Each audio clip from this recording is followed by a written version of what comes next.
Yan mga kabagis, muli po arnis tutorial po tayo. Pugay po muna sa ating lahat. Ito po yung traditional strike o arnis po. Nakatalikod po tayo, request po ni Sir Jolan Chavez. Ayan po, una po dublete. Ganyan po yung pag-execute niya.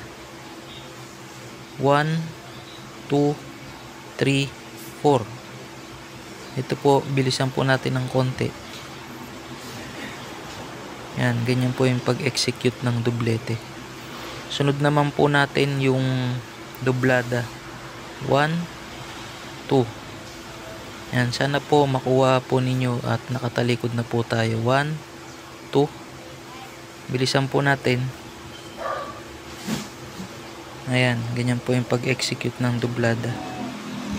Ito naman po yung susunod, yung rompida. Ano po?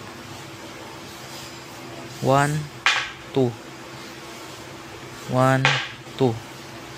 Ulit po yung mabilis na execution. Yan, ganyan po. Sundan nyo lang po mga kabagis po para makuha po natin. Ito po X, madali lang po yan. Yan, gagawa lang po kayo ng X. Ito po yung bilang nya, 1, 2. Bilisan po natin. Ayan. Ito po yung susunod, yung pong banda ibanda. Ano po? Ayan, 1, 2.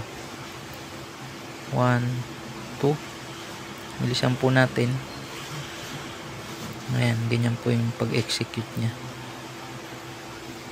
Yan po yung mga traditional strike o parnis po ng Filipino martial arts. Ito po yung sungkit. Ayan, pasungkit po yan. Ayan, bali yung dulo po ng arnis yung tatama dun sa head po o sa muka. Bilisan po natin. Ayan, ganyan po yung pag-execute.